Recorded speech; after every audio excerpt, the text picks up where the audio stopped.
ذوالجلال نے فرمایا کفرتم، تم کافر ہوئے۔ آج ایک طبقہ ان باتوں کو ملا کی آواز کہہ کر توہین پہ اترتا ہے۔ یاد رکھنا یہ رب کا قرآن ہے۔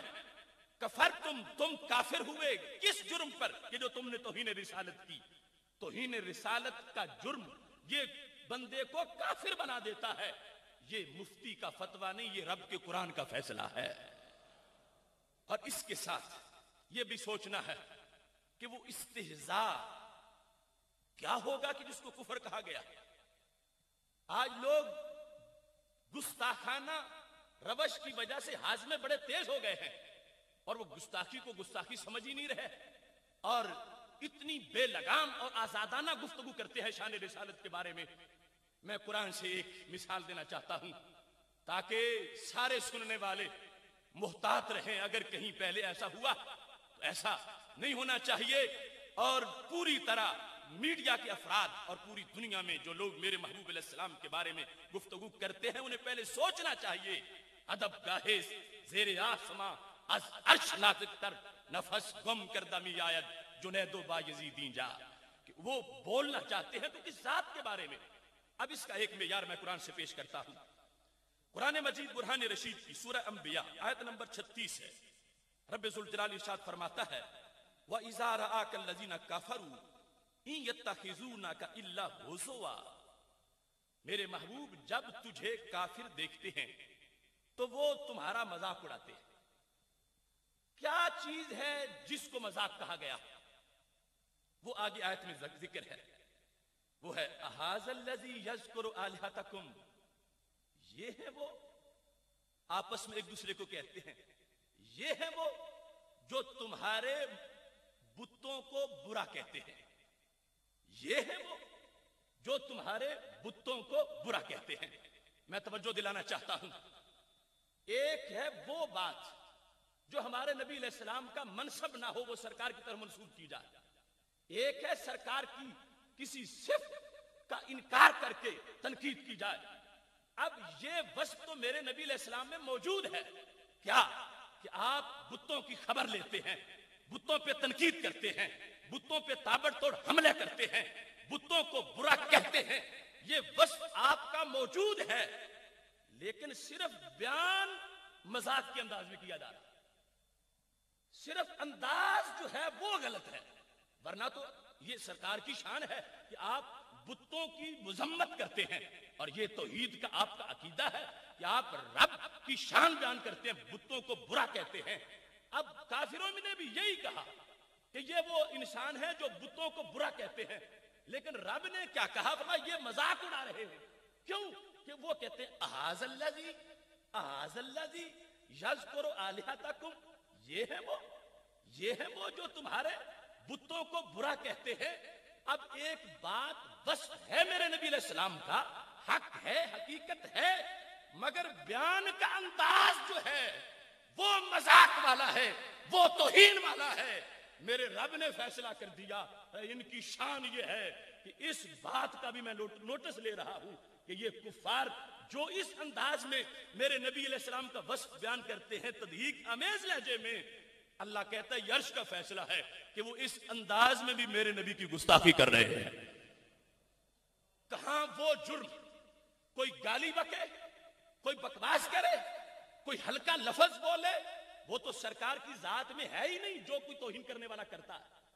یہاں جو بیان ہوا وہ ذات میں ہے، مگر شریعت نے کہا لہجہ غلط ہے، انداز غلط ہے، طریقہ غلط ہے۔ اگرچہ حق ہے کہ ہمارے نبی علیہ السلام بتوں کی پرزور مذمت کرتے ہیں، لیکن بیان کرنے والے کہتے ہیں اَهَذَا الَّذِي يَذْكُرُ آلِهَتَكُمْ، یہ ہے وہ، اس طرح ہلکا زہر کرنے کے لیے یہ ہے وہ جو، تو انداز پر بھی قرآن نے پابندی لگائی کہ الفاظ تو الفاظ رہ گئے، اگر انداز میں بھی کسی طرح کا سفلہ پن ہوگا تو رب کا عرش اس کے گستاخ ہونے کا بھی فیصلہ کر رہا ہے۔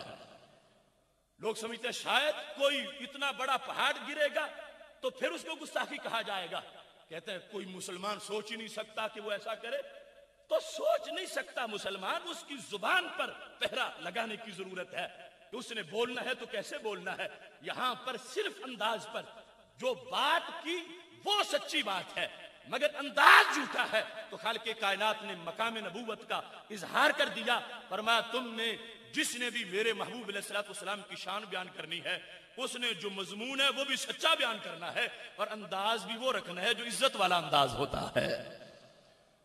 یہاں اس چیز پر قرآن مجید برہان رشید میں سب سے بڑا فرض جو بندے پر ہے، نماز روزہ حج زکوٰۃ پر مقدم فرض، وہ ہے نبی علیہ الصلوۃ والسلام کی تعظیم و توقیر۔ ایک فرض وہ ہے جو زندگی میں ایک بار ہے، ایک فرض وہ ہے جو سال میں ایک بار ہے، وہ مہینہ رمضان کا پہلے حج ہے زندگی میں۔ ایک فرض وہ ہے جو زکوٰۃ ادا کرنے سے سال کے بعد وہ فرض ادا ہو جاتا ہے۔ 5 وقت نماز پڑھیں تو دن میں 5 مرتبہ وہ فرض ادا ہوتا ہے۔ رب کعبہ کی قسم ہے، ناموس رسالت پہ پہرا دینے والا فرض وہ فرض ہے جو نہ سال میں ایک بار، نہ زندگی میں ایک بار، نہ دن میں 5 بار، یہ وہ فرض ہے جو مومن پر ہر سیکنڈ میں فرض ہے۔ اور وہ فرض ادا تب ہوگا جب ہر سیکنڈ میں عزت پہ پہرا دے گا۔ خود تو توہین سے بچے گا ہی، لیکن کسی کو توہین نہیں کرنے دے گا، تو پھر پتا چلے گا کہ یہ فرض ادا کر رہا ہے اور اپنی زندگی میں وَتُعَزِّرُوهُ وَتُوَقِّرُوهُ کا جو حکم ہے اس پہ عمل کرتا نظر آ رہا ہے۔ اس واسطے جب ایسا کوئی جرم کرے کہ رسول اللہ صلی اللہ علیہ وسلم کے بارے میں ایسا لفظ بولتا ہے جس سے گستاخی کی بو آ رہی ہے، اس کے لحاظ سے قرآن مجید نے کتنے سخت احکام کو نازل کیا۔ سخت بمانا اس انداز کے کہ جس چیز کا وہ حقدار ہے وہ مجرم، اس کی وہی سزا قرآن نے بیان کی ہے۔ اب کسی کو حق نہیں پہنچتا، نہ ہم قرآن بدل سکتے ہیں، نہ کسی میں طاقت ہے اور نہ ہی اس پر کوئی کمپرومائز ہو سکتا ہے۔ تو خالق کائنات جل جلالہ کے فرمان کے مطابق اس بدبخت کو جس نے توہین کی ہے وہی اس کی سزا ہے جو امت شروع سے لے کر آج تک وہ سزا دے کر مجرموں کو اپنا فرض ادا کرتی ہوئی نظر آ رہی ہے۔ خالق کائنات جل جلالہ کا فرمان ہے سورہ مائدہ آیت نمبر 33، انما جزاء الذین یحاربون اللہ ورسولہ ویسعون فی الارض فسادا، سوائے اس کے نہیں کہ جزا ان لوگوں کی جو رب اور اس کے نبی صلی اللہ علیہ وسلم سے جنگ لڑتے ہیں اور زمین میں فساد پھیلاتے ہیں۔ کیا جزا ہے؟ این یقتلوا، ان کو قتل کر دیا جائے، چن چن کے ٹکڑے کیا جائے۔ قرآن نے یہ نہیں کہا کہ این یقتلوا، قرآن میں این یقتلوا، یہ عربی کی بلاغت ہے کہ جو لفظ بولنے میں سخت ہوتا ہے اس کا معنی بھی اسی طرح شدت کا اظہار کرتا ہے۔ یقتلوا بھی بڑی بات ہے کہ ان کو قتل کر دیا جائے، مگر قرآن کہتا ہے این یقتلوا، شدت سے ٹکڑے ٹکڑے ان کے کیے جائیں۔ جرم کیا تھا؟ اللہ سے اور اللہ کے رسول صلی اللہ علیہ وسلم سے انہوں نے جنگ شروع کر دی ہے۔ وہ ہے کیا؟ زمین میں فساد برپا کرتے ہیں۔ آج دیکھو جس نے ایک مومن کو بلا وجہ قتل کیا اس کا کوئی جرم نہیں تھا، تو اس نے، ہم سمجھتے ہیں کہ اس نے غلطی کی جس نے مومن کو قتل کیا، لیکن جس وقت غلطی ہوتی ہے کسی کی اور پھر اس کو قتل کیا جاتا ہے، یہ انسان جس نے کسی مجرم کو ٹھکانے لگایا اور بالخصوص ناموس رسالت کے مجرم کو، اس کردار کو فساد فی الارض نہیں کہا جائے گا۔ میں آج ان قلم کے سوداگروں سے یہ کہنا چاہتا ہوں کہ ایسے گمراہ فتوے نیٹ پر دینے بند کر دیے جائیں۔ فساد، حق کو کہنا یہ شروع سے منافقوں کا طریقہ تھا۔ وَإِذَا قِيلَ لَهُمْ لَا تُفْسِدُوا فِي الْأَرْضِ، جب انہیں کہا جائے کہ زمین میں فساد مت پھیلاؤ، وہ کہتے ہیں انما نحن مصلحون، ہم تو اصلاح کرنے والے۔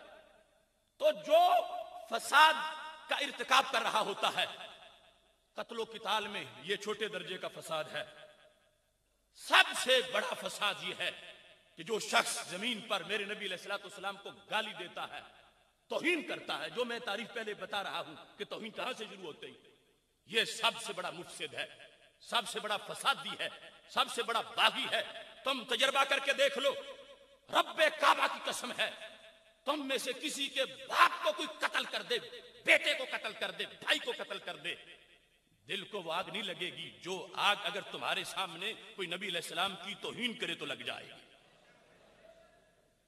سینکڑوں مسلمان شہید ہو جائے، امت مسلمہ کو اتنا غصہ نہیں آئے گا جتنا غصہ ایک گالی پر آ جائے گا جو مقام محبت کو دی جائے. اس واسطے لوگوں کو اپنے دماغ کا علاج کروانا چاہیے. فساد فی الارض کا پہلا فرد وہ ہے کہ جس نے توہین رسالت کی ہے. اس سے بڑا اور کوئی فساد فی الارض نہیں ہے. اس بنیاد پر توہین رسالت کا جو مجرم ہے اس کو مارے تو پھر زمین پہ امن قائم ہوتا ہے, اگر وہ رہے تو پھر زمین میں فساد ہوتا ہے. اور قرآن کا فیصلہ کیا ہے کہ جو یسعون فی الارض فسادا, جو ایسا جرم کر رہے ہیں, ان یقتلوا, ان کو قتل کر دیا جائے. شدت کے ساتھ یہ حکم قرآن مجید برہان رشید میں دیا گیا. اب کسی فلاسفر سکالر کے پاس یہ گنجائش نہیں ہے کہ وہ اس کا انکار کر سکے. اور یہ فرشی قانون نہیں, یہ عرشی قانون ہے. یہ زمینی فیصلہ نہیں, یہ آسمانی فیصلہ ہے کہ رب ذوالجلال نے یہ حکم دیا کہ جب یہ جرم پایا گیا سزا یہ ہے. رب چاہے تو کسی حکومت سے دلوائے, چاہے تو کسی بندے سے دلوائے, چاہے تو کسی حیوان کو ہی اس پر اللہ مسلط فرما دے.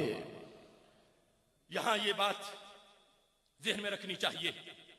خالق کائنات جل جلالہ کا فرمان ہے سورہ احزاب آیت نمبر 60, 61 اور 62 میں, لئن لم ينتهِ المنافقون والذین فی قلوبہم مرض, اگر باز نہ آئے منافق اور وہ لوگ جن کے دلوں میں بیماری ہے, والمرجفون فی المدینہ, اور مدینہ شریف میں جھوٹ بولنے والے, لنغرینک بہم, محبوب ہم تمہیں ان پر شہ دیں گے. اب مرجفون عام جھوٹ نہیں, یہ خاص توہین والا دھندا جو ہے. ثم لا یجاورونک فیہا الا قلیلا, پھر وہ تمہارے قریب مدینہ شریف میں نہیں رہیں گے مگر تھوڑا. ملعونین, یہ ملعون لوگ ہیں. کس کس کو قرآن نے ملعون کہا؟ ملعون جن پر بطور خاص اللہ کی لعنت معین طور پر کی گئی. اس میں یہ توہین رسالت کے مجرمین کا ذکر کرتے ہوئے اللہ نے فرمایا, اینما ثقفوا اخذوا وقتلوا تقتیلا, جہاں پائے جائیں, جہاں پائے جائیں پکڑے جائیں.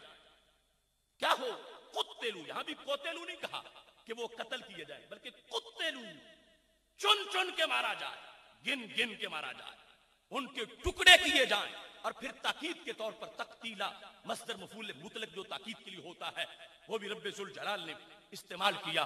اور اس چیز کو خالق کائنات جل جلالہ نے واضح فرما دیا کہ جب کوئی شخص ایسا جرم کرتا ہے, اس جرم کے بعد رب کا غدار بنا, اب اس کے لیے کسی طرح کوئی معافی اور اس کا کوئی احتمال موجود نہیں ہے. خالق کائنات جل جلالہ کا قرآن واضح طور پر ان کا ہی حکم بیان کر رہا ہے. بطور خاص ذمی حضرات, جو پہلے مسلمان نہیں تھا اور کافر تھا, اس نے جب ایسا کام کیا, اس کے لحاظ سے بھی اگرچہ پہلی آیات میں بھی واضح حکم موجود ہے, لیکن یہ سورہ توبہ کے اندر جو خالق کائنات جل جلالہ کا فرمان ہے, اس کو بھی بطور خاص ذہن میں رکھا جائے. قاتل الذین لا یؤمنون باللہ ولا بالیوم الاخر ولا یحرمون ما حرم اللہ ورسولہ ولا یدینون دین الحق من الذین اوتوا الکتاب حتی یعطوا الجزیۃ عن ید وہم صاغرون. یہاں پر رب ذوالجلال کہا جب تک وہ جزیہ نہ دے ان کے ساتھ قتال ہے, اور جس وقت جزیہ دیں گے تو صورتحال کیا ہوگی؟ وہم صاغرون, اس حالت میں کہ وہ ذلیل ہوں گے. اب جو ہم صاغرون کا لفظ ہے, اس قرآن مجید کی نص سے, جو غازی صاحب کہہ رہے تھے کہ نص وہ تقاضا کرتے کہ نص بیان کی جائے, تو نص جانے والوں کو ہم نص دکھا رہے ہیں کہ قرآن مجید نے کہا وہ ہم صاغرون, کہ ذمی مسلم حکومت میں رہتے ہوئے اس پر اس کو رکھا جائے گا اس حال میں کہ وہ صاغر ہیں. اس میں تفصیل بڑی ہے, میں اس کی طرف نہیں جاتا. صاغر کا معنی جو بھی ترجمہ جس کا چاہو پڑھ لو, ذلیل کے سوا نہیں ہوگا. اور جو ہمارے نبی علیہ السلام کو گالیاں دے رہا ہے تو وہ صاغر کیسے بنا اس ماحول؟